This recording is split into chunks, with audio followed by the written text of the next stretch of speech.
Okay. Task queen ನೀವು. ಹೌದು, of course ಎಲ್ರಿಗೂ ಗೊತ್ತಿರೋ ಹಾಗೆ. ಯಾವುದು ತುಂಬ ಕಷ್ಟ ಆಗೋಯ್ತು, ಓ ನನಗಿದು ಆಗೋದೇ ಇಲ್ಲ ಅನ್ನೋ ಥರ ಯಾವುದು ಟಾಸ್ಕ್ ಇರ್ಬೋದು, ಯಾವುದೇ ಆ್ಯಕ್ಟಿವಿಟಿ ಇರ್ಬೋದು, ಯಾವುದು ತುಂಬ ನಿಮ್ಗೆ ಹಿಂಸೆ ಆಗೋಯ್ತು? ಓ ನನಗಿದು ಕೈಲಿ ಆಗ್ತಿರ್ಲಿಲ್ಲ, ಸವಾಲು ಅಂತ ಸ್ವೀಕರಿಸಿದ್ರಿ? ಟಾಸ್ಕ್ ಅಂತ ಬಂದಾಗ ನನಗಿದು ಯಾವುದೂ ಕಷ್ಟ ಅಂತ ಅನ್ನಿಸ್ತಾನೆ ಇರಲಿಲ್ಲ.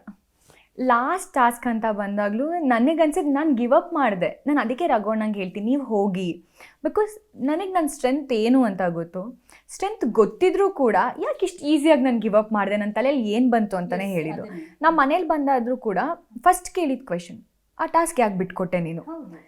ಯಾಕಂದರೆ ನಿನ್ನ ಸ್ಟ್ರೆಂತ್ ನೋಡಿದ್ದೀವಿ. ನೀನು ಒಂದು ಟಾಸ್ಕ್ ಅಂತ ಬಂದಾಗ ನಿನ್ನ ಕಾನ್ಸಂಟ್ರೇಷನ್ ಹೇಗಿರುತ್ತೆ ಅಂತ ಗೊತ್ತಿರುತ್ತೆ. ಗೆಲ್ಲ ತನಕ ನಾನು ಬಿಡಲ್ಲ ಆ ಒಂದು ಟಾಸ್ಕ್. ಗೆಲ್ಲೋ ಮ್ಯಾಚ್ ಅನ್ನೋ ಥರ ಇದ್ದಾಗ, ಗೆಲ್ಲೇಬೇಕು ಅನ್ನೋದು ಗುರಿ ಇದ್ದಾಗ ಯಾಕೆ ಬಿಟ್ಕೊಟ್ಟೆ? ಅದೇ ನಮ್ಮ ಮನೇಲಿ ಕೇಳಿದಾಗಲೂ ನನಗೆ ಅನ್ನಿಸ್ತು, ಗೊತ್ತಿಲ್ಲ ಅಮ್ಮ, ನಾನು ಸಾಕು ಇದು ಅಂತ ನಾನು ಈಸಿಯಾಗಿ ನಾನು ಗಿವ್ ಅಪ್ ಮಾಡಿದೆ. ಧನು ಕೇಳ್ತಾನೆ, ಬಿಡ್ತಿದ್ಯಾ, ಪಕ್ಕ ಬಿಡ್ತಿದ್ಯಾ ಅಂತ. ನಾನು ಆಲ್ರೆಡಿ ಒಂದು ಕೈ ಇಟ್ಕೊಂಡಿರ್ತೀನಿ, ಇಲ್ಲ ಧನು ನಾನು ಬಿಡ್ತೀನಿ ಅಂತ ಹೇಳ್ತೀನಿ.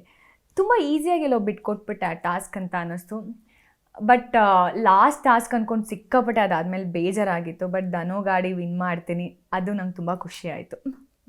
ನಂಗೆ ಯಾವ ಟಾಸ್ಕು ಕಷ್ಟ ಅಂತ ಅನ್ನಿಸ್ತಿರ್ಲಿಲ್ಲ. ನಾನೇ ಹೇಳ್ತಿದ್ದೆ, ಲಾಸ್ಟ್ ಸೀಸನ್ ಅವ್ರು ಬಂದಾಗ ಗೆಸ್ಟ್ ಆಗಿ, ನಿಮ್ಮದು ಟಾಸ್ಕ್ಗಳು ಓಕೆ ನಮ್ಮದೆಲ್ಲ ಹೇಗಿತ್ತು ಗೊತ್ತಾ ಫಿಸಿಕಲ್ ಟಾಸ್ಕ್ ಅಂತ ಹೇಳ್ತಿದ್ದಾಗ, ಯಾಕೆ ಬಿಗ್ ಬಾಸ್ ಈ ಥರ ಟಾಸ್ಕ್ಗಳು ನಮಗೆ ಕೊಡ್ತಾ ಇಲ್ಲ? ನನಗಿಷ್ಟ ಟಾಸ್ಕ್ ಅಂತ ಬಂದಾಗ ನನಗೆ ಯಾರು ಆಚೆ ಹೊರಗಿಟ್ರೆ, ಇಲ್ಲ ಇವ್ರು ಸ್ಟ್ರಾಂಗ್ ಇದ್ದಲ್ಲ ಅಂತ ಆಚೆ ಇಟ್ಟರೆ ನಂಗೆ ತುಂಬ ಬೇಜಾರಾಗ್ತಿತ್ತು. ಈ ಟಾಸ್ಕಲ್ಲಿ ನಾನು ಯಾಕಿಲ್ಲ? ಇವನ್ ನಾನು ಕ್ಯಾಪ್ಟನ್ ಆದಾಗಲೂ ಕೂಡ ಒಳ್ಳೊಳ್ಳೆ ಟಾಸ್ಕ್ಗಳಿತ್ತು. ಓ ಬಿಗ್ ಬಾಸ್ ಪ್ಲೀಸ್ ನನಗೆ ಉಸ್ತುವಾರಿಗೆ ಬೇರೆಯವ್ರು ಯಾರನ್ನಾರು ಹಾಕಿ ನಾನು ಟಾಸ್ಕಲ್ಲಿ ಆಡ್ತೀನಿ, ನನಗೂ ಟೀಮ್ ಮೆಂಬರ್ ಆಗಿ ಸೆಲೆಕ್ಟ್ ಮಾಡಿ ಅಂತೆಲ್ಲ ಹೇಳಿರೋದು ಉಂಟು. ನಂಗೆ ಯಾವುದೂ ಟಾಸ್ಕ್ ಕಷ್ಟ ಅಂತ ಅನ್ನಿಸ್ಲಿಲ್ಲ. ಓಕೆ. ತುಂಬ ಈಸಿಯಾಗಿ ಇಲ್ಲಿವರೆಗೆ ಬಂದ್ಬಿಟ್ರು ಅಂತ ಹೇಳಿ ಯಾವ ಕಂಟೆಸ್ಟೆಂಟ್ ಅನಿಸುತ್ತೆ ನಿಮಗೆ? ತುಂಬ ಈಸಿಯಾಗಿ ಒಂದು ಕಾವ್ಯ ಒಬ್ಬರೇನೆ.